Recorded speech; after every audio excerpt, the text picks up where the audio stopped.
hay lẽ zanin su anui thấy chi in ngay thale don te ang ka uthang thuya ziak tu harmachis arman engwanga he ming hi pu nge ani anu le pai nan hre chiang lova ama phei chuan a hello rim rim apu in na sakania asatu berlaina sak chana soi du tlat lo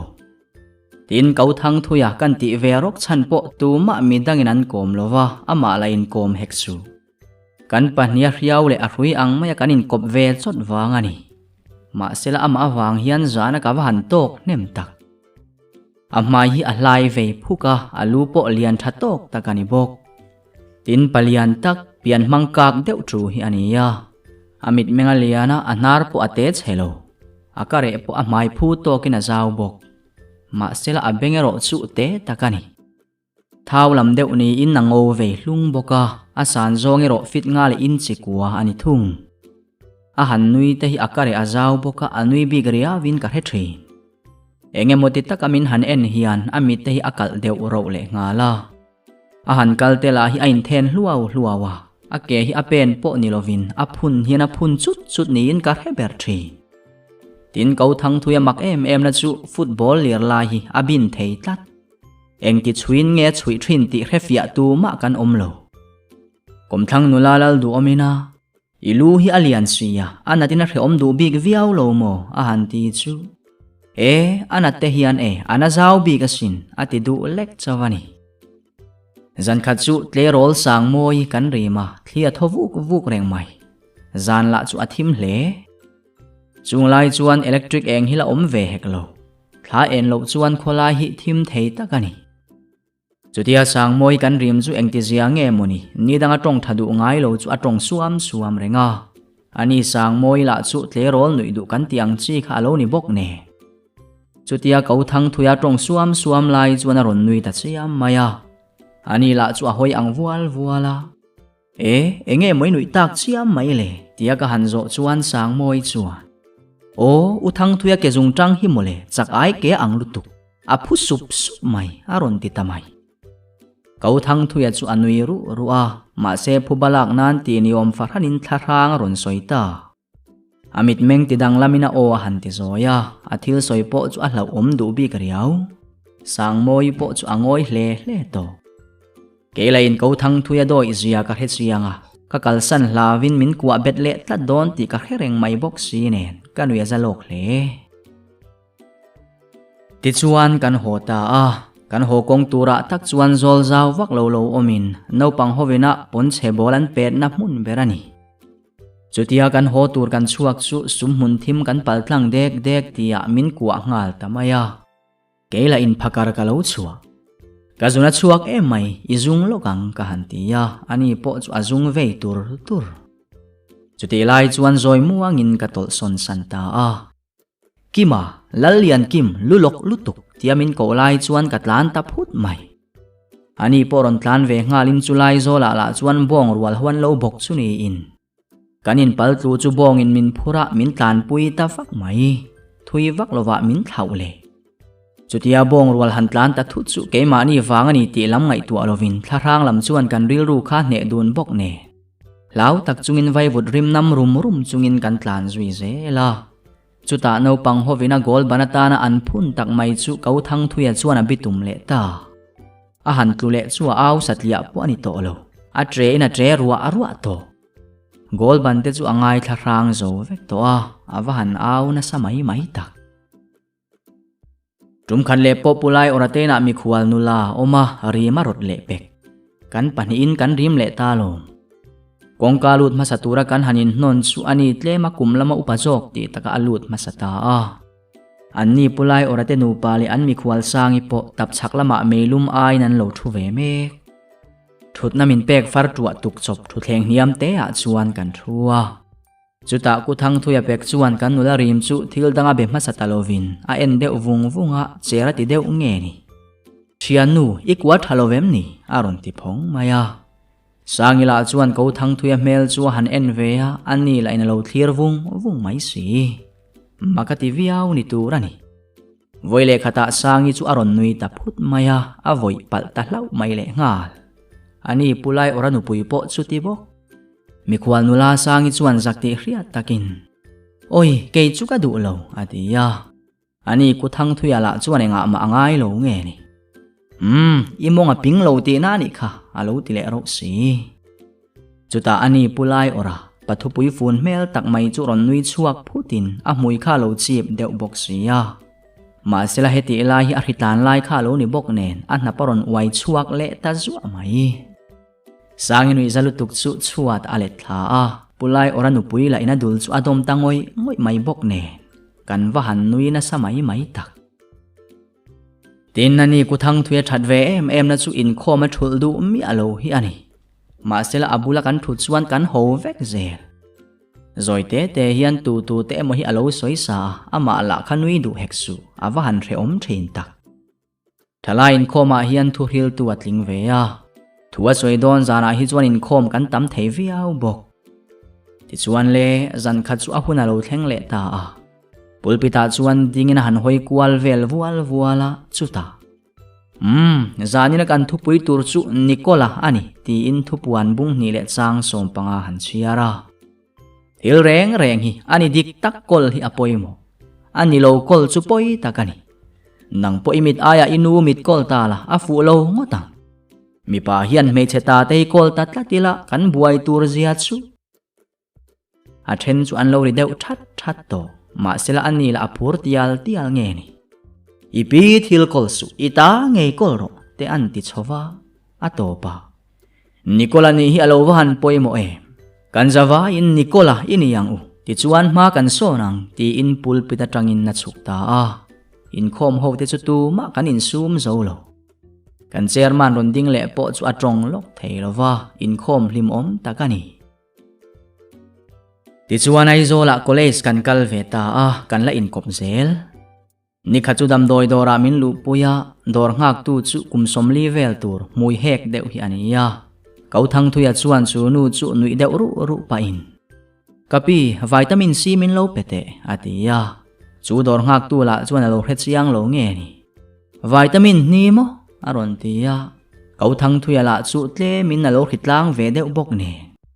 vitamin ni a han ti ve chia chu anar ko ni atang na ron lor chuak ve le ta dor ngak tu la chuan ehe in naka nokani kha aron ti ve le a aron nui ta heu mai ke la in sum thei bi kheksu ku thang thuya la chuan engmo nak chu ti na ron zo ve le dor ngak tu la chuan huwa ta ne in anui kha aza zoma ta sia kan pathum chuan nui bokina topa phei chuan vitamin C chu at honin min petaringot mayani kan kalle chia chu kima thluak hi vor vir de ungai ani asin poisa ka ak mi a hleine aloron ti zui zat le ngal a thluak te po hi a thania o voi khat le chu a ser ding lam alai hnuai deuh hi ana thina wangin doctor panadu ta a kalpui turin min titlat kana dan ka soi thiam lowang ka khil che anga i soidon nia atia ma se ke chuan tlangwa le ngal pani hnia lu chu an rem ti lowang kan tia ai an tiang ti inanat dan chu min hilta ani o khai soi thiam reng kha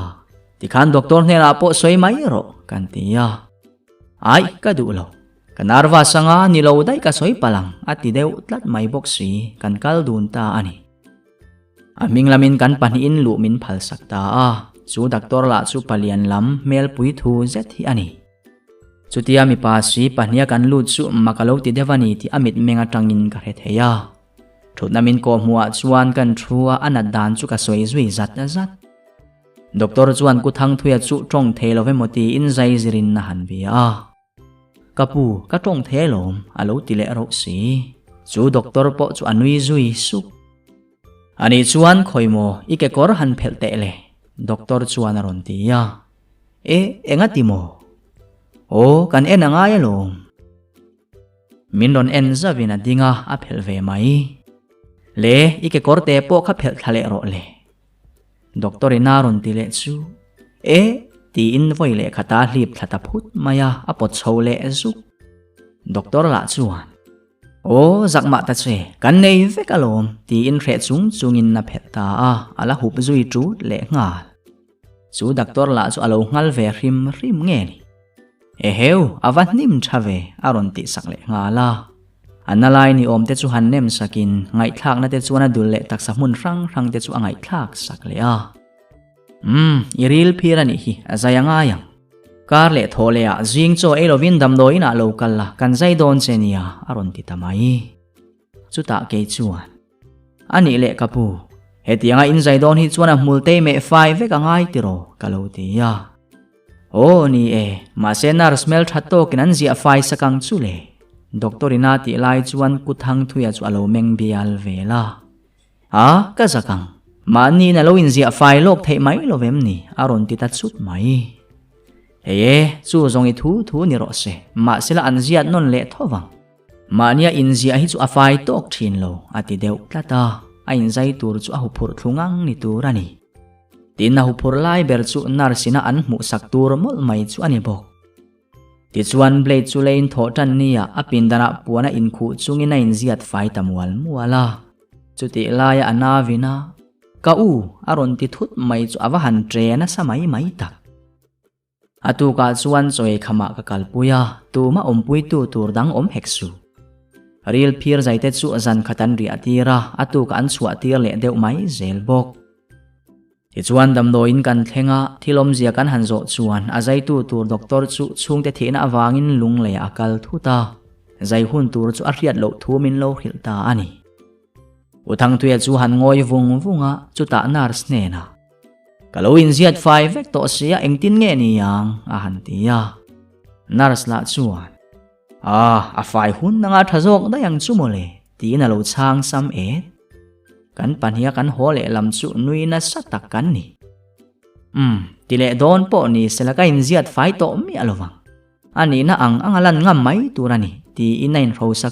ku reng mai ngam takang mo kan khotwala chuan nu pui mu zo heklo khwal khuwa kan zong ta rin lo de vin kho pakhata nei nung pol fanu mel thatak mai zak zum deuh mai hian a lo du ve ta hlau anin nei zana khosak dan tur te chu ka hil loka sir zong dewa min en hu chungin angai thavung vunga anui le ru thi anin nei nia thiana min manatuma ma se ka du tlat lo anu pui tur te kom thlanga tlangwal pakhat puya amang taringot chu tianga an hanin nei chu zungbun na bun tir dona puyan pastora peya pastor chuan bible kha keu sai na lo do maya ma se le an ti tlapalta lir zui tangin pastor ho chuan an ta nula ho thut na lama alir le tangal ne puya chuan a bi zui du ka nu ho chu an thut ha sap mai ani kan pastor la chuan puya pithari hnuaya khala lir lut ni in ka ria ti in mai ka tangin ring zetin naron tile ngala kan hlimphian mai anin nei zana chuan a thlen in aron loyanga an mudun tura kan ngai khani ma se in leng an hon zo to hnuwa pu aron loi talova kau thang thuya la tukhuma akut suina ji tua to mai amit meng te po chu a sexy rui to thenin pa chu thil om zia ka zota ani chuan in khuwa in hon hnuwa chawan muduna kan khoti danani zanina chuan mo po aron loi don lo in ho huna chawani yang adita chuti lai kau thang thuya mengrang bial le trial vel chu a om zia soifia don ta ila zamo buang hiala chiaranga nge yang awahan tul lo tak engdan nge ni ngai zoi supinatia in chunga vei tu aksek zialo takani khale chen kalo hisap ruk ve to antile ringot thi khamizan khatsuwa amu hil me uloni in karia kan khuwa kan hon zana anaw ringa pek chuan akhum hnuaya bong thi khai rot peka ti chuan mi an zik nuai lai mi ngai ven lo line kan khai ta ani puan chia in kan no bok puan chia chu khol la in kan hlinga zana an mut hnuwa zoi te ya in hnuai tanga po thak thein kan siam zui le ti chuan le in leng te po dar som pakhat le chan vea chuan an trin ta an ni pu an mu ve ta in hnuaya chuan ringa thian tenen kan thu thap mai an che tran ta nia kan hriata chuan pon chia chu kan pot ta chu ta le bong thi chu ari do ne mo kan tia an la chen ange ti in nama ku thang thuya nge mai chu kan zinga lo thu ve ku pe ka ni chu mole aru kin kan che dan vel kha lo mu vek ya lo ni ya ke ni khil hai chu kan tlan che ta vek ti chuan chu mi zan chu free takin an che thei pha ta ni in ka ria atuk zing lama an ina chu ei tura ka vakal kan han in mu chu anui ru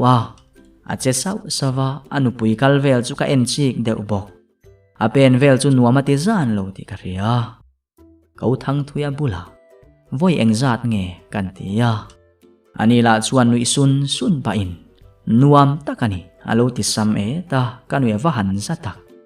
alung chu oi mel hlia mayani ani ku thang thuya hian thutluk na then khat thu fing ni hau si lo hi aneya mi pa chuan atlang puin mangai na ba ka sexy nu pui kan nei phur chanani kumsom thum kan pel nuwa in nei chan dik taki kan refia tran chau ti te sexy nu pamin ti pum khatu kan na thlenga min ti dam thei tu man ro trangkai ama tri tu le mai tu tam zo kan lo pian zel thei na na pathian rem ruat na thatta kani chu wangin nu pakar chu wa man turani ti te kong chho hi achuk ve ngal zia ti te nupui te thin rimin an tu khuma kut sui chunga kan lam hoya sai siramu chunga min han en karat luka tri bai om thil hi om lowang ti te hi ani tum khat chu ku thang thuya pa hian zip second hanaleya a driver ne na a thak ngai ang chu thak ve kang che ati ni om takani an kholam panin an ron hota zema bok dayan ron theng chu enge mori deu bak hi aria a driver ne na to na chueng thil nge ni ti in na han zo ta driver to na na kapu agiar ka tha ka ni a han ti chu kau thang thuya pa chuwa o a main tha ngai zong te chu thak ve kang che ka ti ani lom ni i lo la thak kim na nge ti na driver chu avin khura driver to na po chu anui then tho ringot chu tiang angvel pa ni chu ania chu wangina ma po hi chanchin nga lo chi kha ani lo hrim ani tum kha chu advance Christmas mang turin wai main program an siama chu ta chuan lo pian na live vel kha drama chang turin mi som vel lai min ruat bok ke ni pani po kan tel vele azir po kan zir na sakhop mai uram lian le ke chu beram puwa kan tanga uvar para chu vantir ko lema tin na then berama puan zarain hona vantir ko war lira in thua malolan rual chen ko thang thuya chuan a khon war tui muam chu vantir ko mazona asir lama tangin ama tak fu lo zong in naron phu anga chu sang velan no alalo no tanga a al pupang chuta chia chuan uvar para chuan lau su ulang ngai ro mitin ta tur chanchin thalom em mai karon thlen chewani atianga chutiang chuan drama kan changdon ani ti chuan le advance Christmas chu kan mangta zaile program chi rang chu tuang tak le hlim takin kan ti chove zel ti chuan ke ni ho po chu kan drama chu entir turin min som ve ta tuang takin kan be choze la ma se vantir ko alolan rual chia ko thang thuyan a khon war tui muama han phu chu kan zir thin ang ni lovin vantir ko lema chang var para maya phu ta ani sang vela la in no alina lo not ngal mai boxi vantir ko uvar parana lausu ati man chi atia anna lutuk aron ti zom tamai ama chu akang zui le tangal kan puan sin te chuan kan hlap ta thuaya mi pui ho la chu an lo nui dur mai si ani kau thang thuya la chu asira alo tluru amaya kan han en chu alo meng pual ru le ngal kan han kova khonwar tui kha kalem thena kapum asalutuk aron ti vele arangin kan health workerin naron buai puya tlema kanin chan lo chawani ama ku thang thuya la chuan in lar na ka muwa chunglam mi ho lo it om zia chu te kha an ti le vela awa han ngei om mai tak makati chu education department a naruak ti kan thria BA kan zo ve to ani chuan a dil ta kero chuan ka tho chak zong ani lo kana dila hian ka hlotlin vai chuan cheng sanga bak zong chu ka pe ve don senia atia interview ni lo thleng chu ama chi a interview an la tareng bok lo lak nia chuan an office sakal nge turin min tia dar som pakhata wa thlengin hlo chu an lata cheng sanga ba kha sanga ai pon na lo la tam si hoile in tiamang khan min pe don lom ni kan ti chu a poisa chu aka a hoi vual ringot mi ring te hian malama kan om dan tur hi kan lo van thelok fu lo tak em ti in na nui ru a soi tum chu kaman thiam ngal vek kor min lei taringo tani kha tum kha chu mi thiralin kan kal le a chua dona cheng somnga phorin pa ber chu chi bai pa in cheng somnga chu ka pe mai ani uthang tuya poina poisa chu phorin chi bai pa ina han pe ve ya ma sela poisa han en chiang chu cheng zanga not kha lo ni si apek tum tak chu cheng za ani achi baina lavuan reng chungina beng bula zali min kirle thengem avati tasupa pa bernen chuan kan heve ve thế à ti paina ron nui ta ke la in sum zo heksu ani ku thang thuya la ina kir hun chu nga kin nui ru chungin na en run le nga la zialo takani ke chu ma nin in kalu a ani chu kan soi tuang khan nu pui fanau ne lo ni ve ta an chung kuwa in nan lua ve ta bok an changa jinga re lo te a fa pathuman nei ta thuai mai engtin ka zot po ni mi alo hiana khat to kin ka beng bula mi ain kan ti jing big lovasin mole ati de orenga achang le kima nei ve to mai te anua mani te hi an tile aringot thri ni khatero chu hei kadam lova min ron tlo ta che aron ti ya lai kana thok bangin kawat lo a anina ka lu lai tak chuan stove petromak sang dewa pam chi chuan lai alo pam sau sawa anu pui fanau ten an lo kil bial lai min han mu chu an nu chu anwia za hle ti ka ria ge sa zo thu ta spare kan lo nei si lova apam lam hi chu alo nu amani hikima ti inaron nui so nga ma se chu tianga trang taka pam lai mek chuan ron voi le ta afa pa upa ber la chuan apa iti puwa kem ni aron ti le ta nga la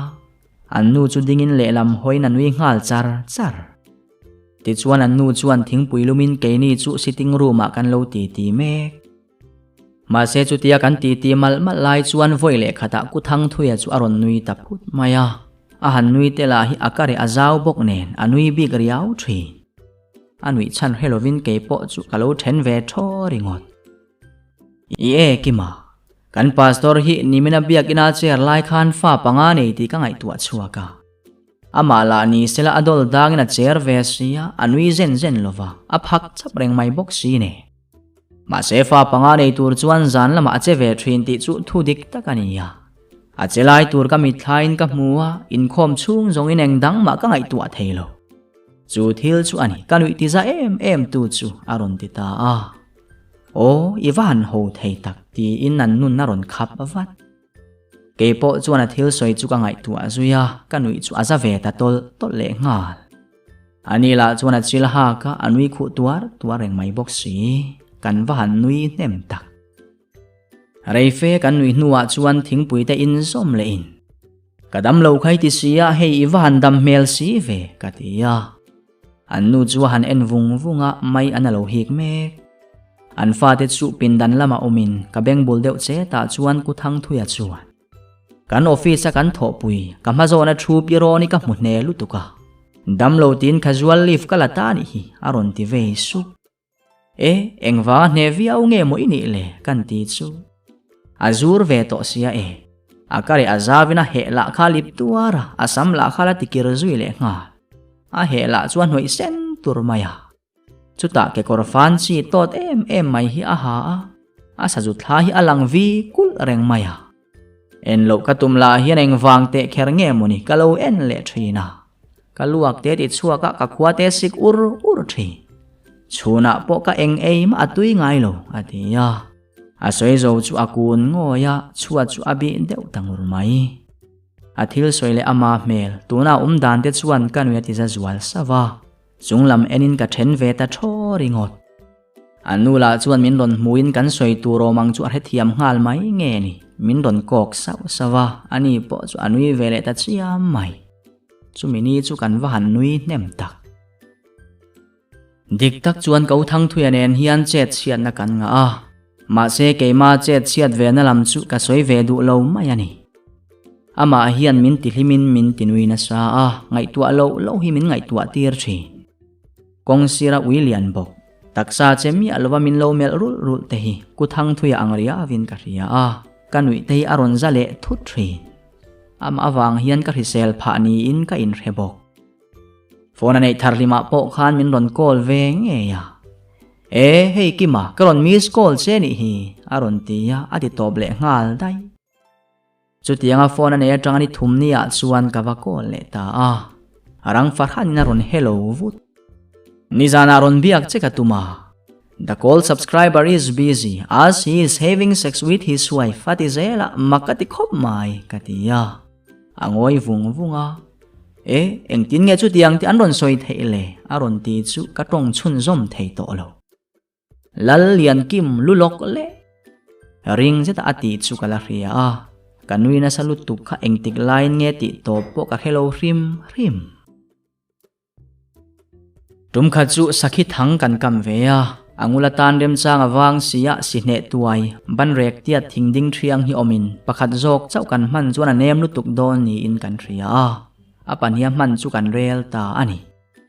le ti khan nangin ron bo kur la kein kalo kamang aron tia ma se ka bo kur zo mang tatlat lo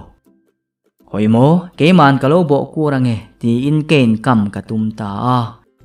aron bo kur chu kam tumin kein kalo be sau ma sela chu tianga bo kur lai tak chuan thing tuai pani chu tle min lo kaw nge ni ain kara chuan something chu atla hola ke ka thangkam tumla chuan ti pelin abo kur sa chu achar ta thut mai a onina on ruwa hi ani ber thangfuya ka uai wata chakla ma jang thal top awa han tal na samai mai tak hoimo engtin nge ong ka han ti ya mitui parol deuh kuang chungin ku thang thuya chuan achung zo kha achum mokin ka ria aron ti khoimo kalo ente ang kan ti chu in ngai tua chiang manglo vinain hlim lang trepa ma sela har chuak le thut a hlim lang thuak to tia ake kor chu apot chhole ta kan han ngoi renga kima bungta sila achor le thengem aron ti ta thut mai kela chuan thingpu achor le zel theya achor se le thei karing kalo ti maya kanui chu azak khop mai ani puila chuan chor thein thang zel theita sela asei duom aron tile nia topchin omlova than zel phei zongina buai thak ngotang kalo ti vele kan ngai tua zui duna ni ti kan om dana tang chuana hria tareng mai chuta hlau thong mang ang han mengrang vela chuan kain sum zo talo khat ni thum tiang mai ngo hnuaya chuan arwalin kan nui ta tak taka nui na sa tak kan ni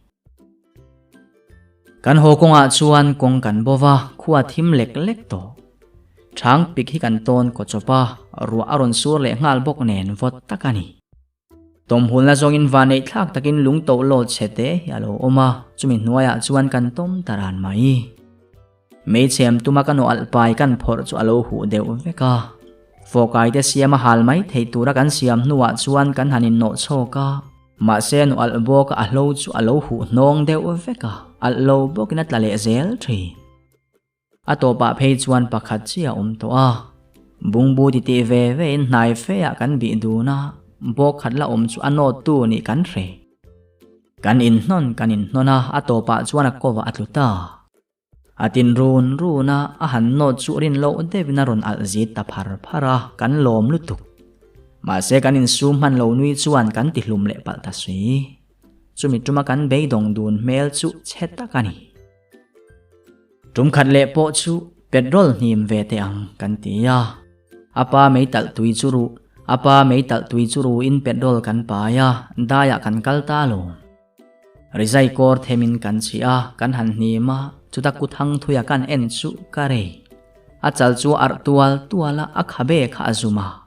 afana wai tha a anaron thleng thata amit la chu ivan makve kan tia ani po chuan min ron enin mun le mun amin kok ta chia mai i mui kha kima alian tualania kha aphulur le ngal aron ti kanin ena kan nui ta kia mai kan pia loka mitwal ron ram te la chu ho mi pani ni an ron ti ni hian ka ria van lam kan thlir le chu engkim mai chu adang lam vek u thang thui engkim adang lam vek ania ka han ti chu ani abu hut mai chu ta kan han in en le chu kare kan thau toy tur mai ni hian ka ria a kan van nui na sadun tak ma sila anu loka chuan kan lu kha aron na ta paka voi khatte ma kan hnim non le to ngai lo hrimani tum khat mau kan puwa khuwa tanga kilometer khat vela motor hian min ron tlan pelin min tlan pel nu loka motor chu ading ta a kan va thleng chu uthang thuya pate phapa chu ase da tanga ron da kin uthang thui in lo chuang ve du em ma sila in mau put nen kha chuan theilo wang aron tia keini pani motor chuan chak lu tuk chuan kong sira kan mau put chu kan tung tha sota kan chuang ta ni kha ma se kholu dona kan chuka kan let le wang mau bok chu kan va pule ma sela kan in chiar chuang mi alo kan khuwa tanga kilometer riat le ka hla hian pathian nia te hian kan leng thina achan po school sport kan nei tumin mel thati devaneya chu kan zongani ber chone in khom bana salvation army in khom bang jing a muwa ke chuan ka chui zui ta ani anin thleng ka chuya ka let le wang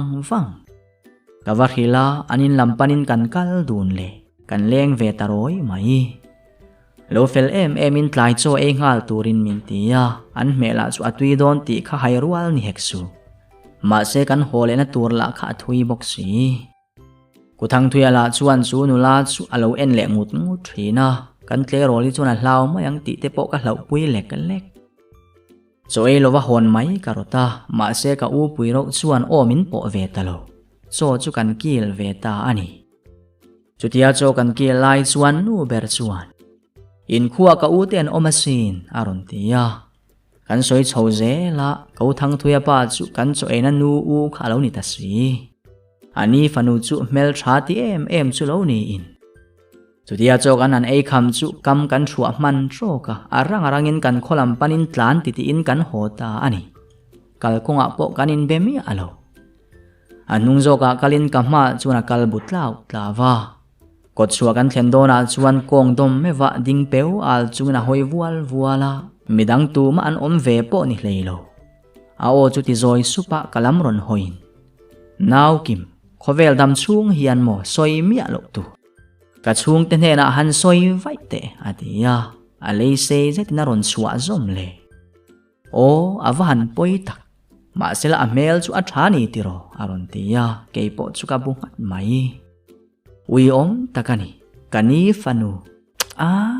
ati wanga azak ti karia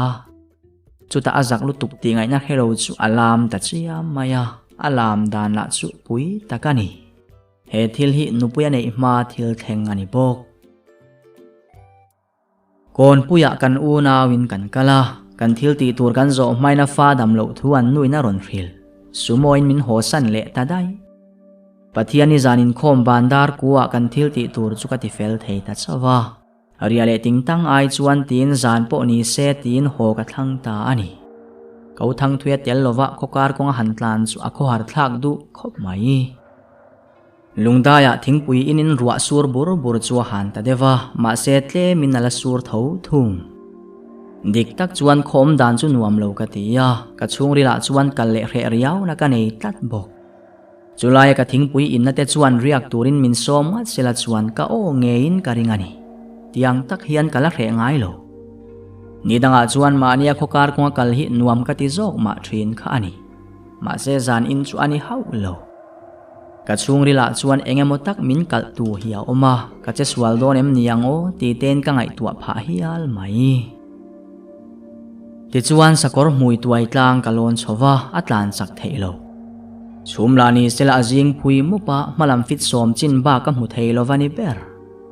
vanei thak takin motor to tura omang lo hlau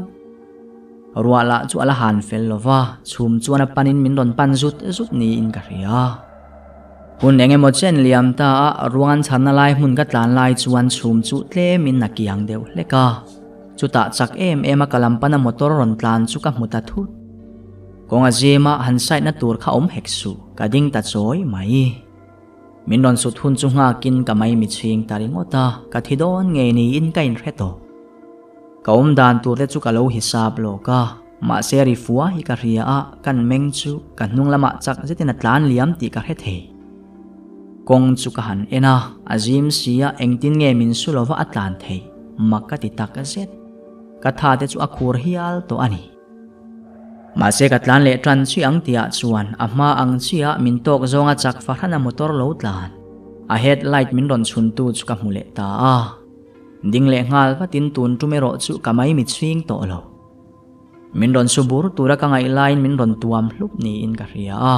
ma se ka hnung lama apo ka tlan liam le tamai chuti lai tak chuan ka motor chung chu arim cheta ema kumsom pangaliam ta mithi ni sari phum to an phorle tuma arim ang chia ka ani ti ka nar chuan a hrengal vat kong sira chuan rem le rem lovin ka inside ta light on in motor chung chu ka han ena eng ma ka mulo ma se ka velam front seat a chuan thikhar kutum tia zet tur hi alo oma rang takin kong khar chu ka honga pona ka hui chuak vat ponsia in ka kut chu ka rungala kan hnim chu engrim ma anam lo ani chuan thil rim chezet mai kha engrim nge ni tang thikhar kha engtin nge kha tianga lo om ngot thei ka ngai tuana abuai tariau maya kalai ka phora motor atanga chuakin kong sira chuan mi ruangan omem ni yang tin kan en kual vela ma se eng ma ka mulo pona la chuan rim chia ria tura omlova ti chuan motor chunga lut le in fan ka vuwa chu ka ba on le kong ka pahni ka honga tle min ka ngak deu ni chin mai motor pahni te nen khan eng tia in sulo thenge kan ni ti te chu ka ngai tua doi zep nin ka in hrengai mi alova ma se tun tum zet zong ka khur deu tlat zanin chu ka hun to pathleng don ta ni hi ka ti hial mai motora chuan lut le in rim chia chu chete po cham bang umlova motor perfume ka man rim chu anam ram maram tun loka khati taka rim che sui kha tuna ni le to mi alo kamit le beng ka nar te zanin an dik lo zo time niang o ka ti lek leka dik tak chuan motor dang lo tlan se ka ti hle ma se eng ti zia nge monite reng ni are in na re ngoi ngoi maya ti chuan motor chu tinungin zoi muangin ka tlan le ta ani ka thom no hak te chu anom deu chapa ka sampo chu a hu deu hlap bok uthang thuya om ve sela engtin tak nga yang mo ti in ka ngai tua alaw mel mang chia tur zia ka ngai tuin ka mit thla chiang farhanin na lo langa law viau ma ila kanui zui suk mai chumpo akiang deu duak to ma se ruwa ero chu alat la reng thum si phir kholu ma nei boy mun hlui chu ka thleng ta a chutia tle ma kong chho deuh ka tlan lai chuan ka motora chuan thil rit zet mai ron da lu ang mai ni hian ka ria second gear chuan a zo talova first gear a kan da a churi chung po chuan ka kal trok ani ka motor chu chak thave hle in ka ria a ni danga phei chuan helai hmuna hian third gear hlir in ka tlan thin kha ani nunglam ka en zo ka ma se eng ma ka mulo launa ero in min ron tuam tlat ka motor chu ari kan ngai tha a diklo na khan pau omin ka hebok si lo ma se voile khata ka motor chu thil rit ta kan han phura lan thak tak ang mai hian ron zang le ta a ka malama ka dok zok brake karap man lova ka him pha ta ani ti chuan tlan zelin pu hola thlaman ti mai ka thendon lai tak chuan ka motor chu tue moina tuya ron the thot ang mai hian ka ria a ka sai lamdar thalang chu ka honga ka mai te po chu a hu hlap the chuta ka kut veilamin ka han ruwa ka han mel zok chu thi sen na lo ni ka windshield chu kan en chianga thi sen in lo rang nuai mai eng po ni se in lo om masak berna ka dinganga ka rufai mayang tin ka tlan tlang ta zel tuna chuan chhum om makiang ta dewa kong po chu alang chiang viau to le min ka tlan sakta a in masaber ka thlen vele chuan kong sira motor chu sai tin ka chukta ani headlight ti eng reng chungin chu thi sen chu ruk fai ka tumta a ma se chu tia ruk tuma ka ban lai tak chuan eng ma bol lo om ka mule mi alo kamit hi adik lo time ni yang ka nar hi adik lo time ni chutia kain ngai tua lai tak chuan min tok zongin motor hi aron tlana phardin kan tum u ka ma se ka thulle min tlan pel maya ke ma emo ka motora chuan thil mak dang lam deuh mu om poin an om lo ma sela ka thla kha an ti muang ve rim rimani atopa chuan ka in ti pau khauta a enge ni na ve pasal thala ruma tu palal lian ki maka ni lom ni enge ka lawang ka ti ya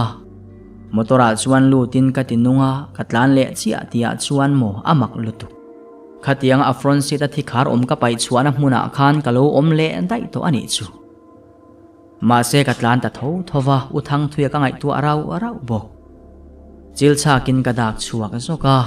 chuda malam kan en le chuan ka malam chung lama nunglam en na dar thalang chu ka mel zoka nula mel thazet main min lo en na reng hi alo ni nunglam ka hoi vata ma se tu ma an lo om lo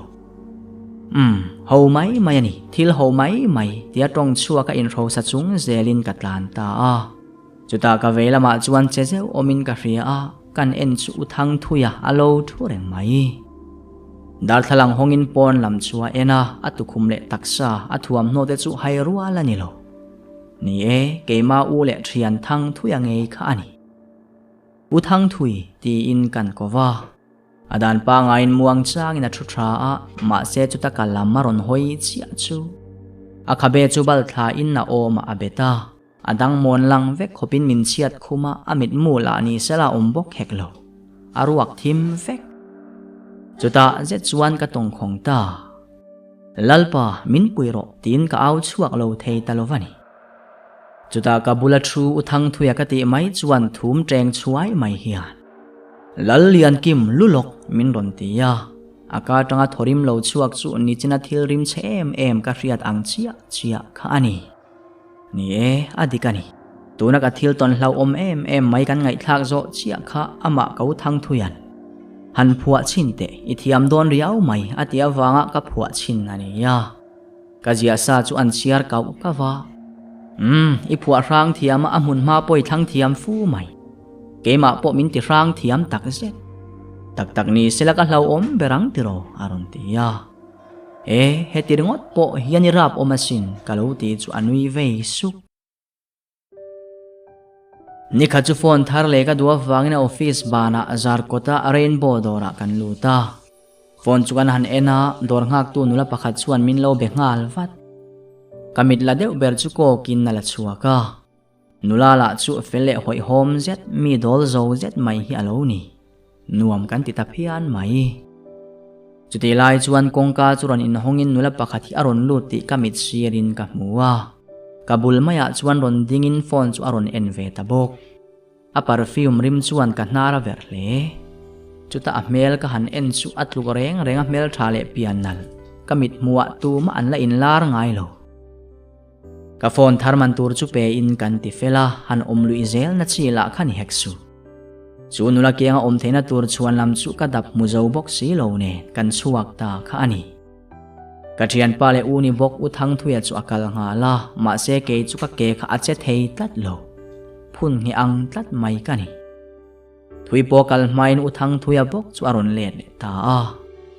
eng thil nge ni ta aron ti chu chung lam ka mel aral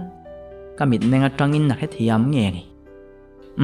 ho wang la ken karon chuyang chan chin kanin hrile don nia aron tia re zetin in lampanin ka ho santa ani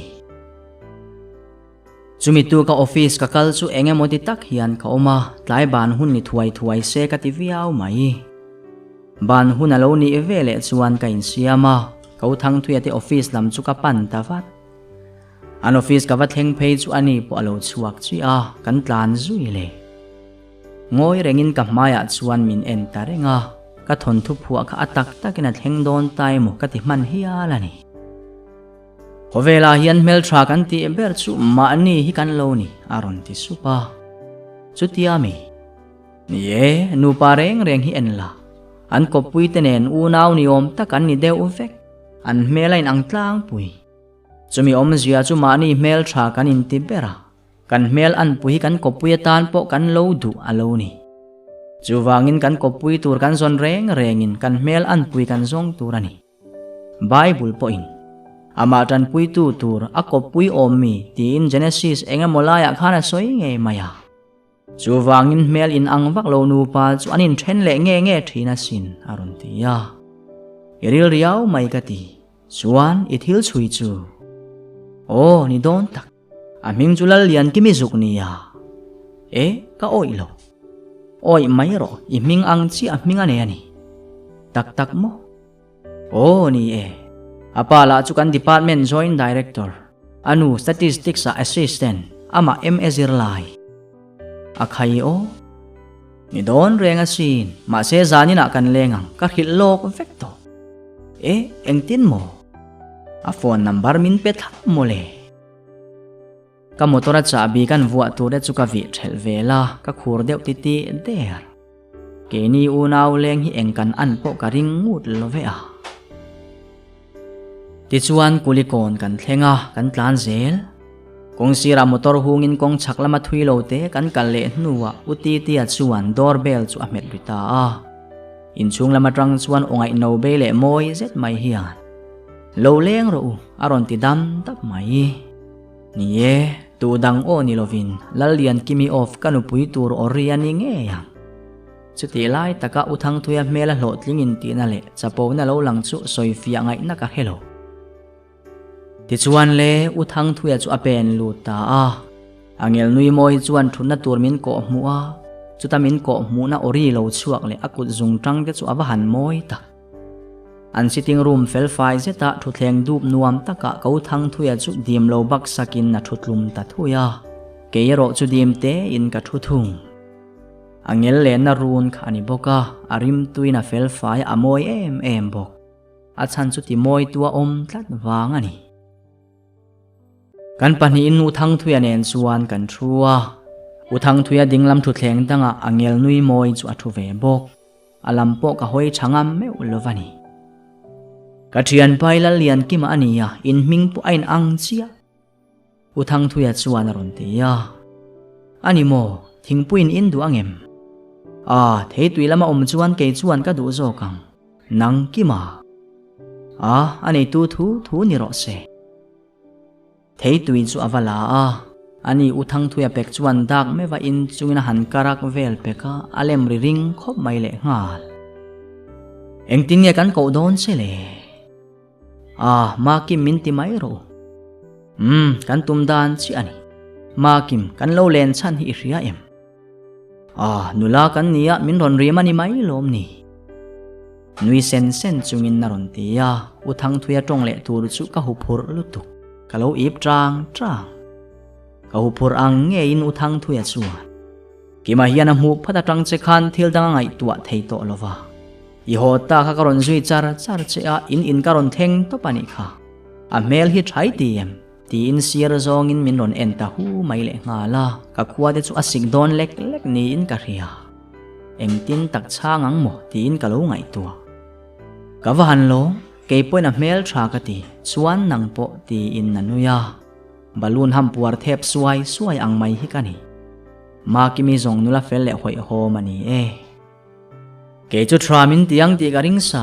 ma se nu pui nei in fa po kanei to ma se kan ki ma mel thai ti chu makati kanin kom na re to a mel hi athat lai kala khemia alo aron ti zui le thian angai en tlat wang ani ang chu ani le nangin eng angin ngei en ele nulain tlangwala en angin ai awahan nuam mai tak chumi zan chu hlim le be sena nei sang tak chumin kan ho ta phot kan ho konga ero angoi renga an in kan thlen dona athang abak chunang mani chun zom maya ngai ni aron ti bowa ni ka thiamang tokin ka chun zom veang chu atha fo pu anuamang a muyanal em kha among bor le malvel kha khal thatlat i soi mak thin lu tu amakem ni ma sengun taka ka chikin ka duai na fing nangi mol sia aron tile ave mai che ke om lovila nu pui mumia lovang ti hret siang alo ni kan ti mai ani kha motora tangina chuka hoi poron hoilet lovin mangtha ati huta akal ngal nul chumi zan chu ka muwa ma se ka mu hil thelo ka pangkham chu ka let le thri ka thin lunga zona tam takalo luta ma se ka chan thei pakhat ma si lo ngai zong hi ka nei ve nual to a titak deuh taka ngai zone ro chu pakhat chawani kan indu in kan in thalel dun hle emokati line min lo kop areng ti ka ria ka riat zan chuan chete po in kamu hil lo mangai na hi alua ma se taksa rilu le tharau thlenga alo ngong na the zia ataka ka han ton ta ka chuan rap thak ka tia chu wangin mangai nei ka zuam lova len vel tinuam tua tan tlema han ngai sak ve deuh nei mai hi ka du tok chawani ma se tuna chuan ka ma lalian kimi alo langa ka phu lo ti ka ria ka thin lunga mangai na pindan chu hongam lovin hun engemaw chen chu ka to a ma se tuna chuan ka hong lo thei ta lo ma se milian fanu emezir lai nula nung chang du om le pian nal mel thra chu ka chan vo turani angem mangai na ka hlan laklo sianga anin enga ma min lo ngai le si lovang a chu mol mai chu ani ka hlau ni ni e khatia no le kop kani ti kain riat le kain mu chian ni kha thei ngilawa han har te reng em ser chi pa le khazira ka omla yani abart de yani ya new ser chip lama arem page 1 chiat lang po thleng tura len dun tum kan ni kan kole somna lamani bok nen new ser chip chu kangai na ve rim choi khama phur takin kain siama in ngana tura kan ruat salam chu ka pan phei ta khani ma se ka thleng chi ati in kong chaklama hian taxi pakhata dinga chumi bula chuan ka bial nu liri chu dingin ain chainal ngang mai min nga kani ringin ka awdon chi atia chuan college ka classmate rin tluanga chu abula aron dinga taxi kong khar chu hon saka zei taka nui chungin liri chu aluta ti chuan in herin ke trum laman pan ta dai mai ka sapup pup ni in ka ria ka tlom vong in ka in rebok than muala kalin kani thana re fe ka thruwa chumi nuwa chuan ka hota chawani akar tluanin cho ka ei theilowa TV alung leilam zai thiam devita emmonin a thlon mai mo ti asak chu anron ti chuak chen le ngala kadin mun ne na in mil boka re chungin ka en taringot voi khat po message ka thon le to lova ka beto bok heklo achang chuan in ti hlum mai te kha ka duwa ma se me che pakhat wanga in ti hlum chu tin karil ru ka ti pau khau ve tat eng tin emo ka tuar chuak ram kha ani chuti hun lai zong amin nem ber tu chu ka u le thian ni bok ku thang thuya hi ani tlat anua hliri thian nu du amin hena tanga ka riat le danin hliri chuan kema chu ka mangaya du po ka du ma sela afel fai na thiang hlim lu tu ka ba ka atun lai lo om fal point chet zai real heksu a zeilova me chelom zong a hiam lo min ti hi alo ni tuna hian nula mel thalal lian kimi kan hele me kania alaka hian hetiang hi katong le angem tunge ria angle atop taphot mutui mangtha vek u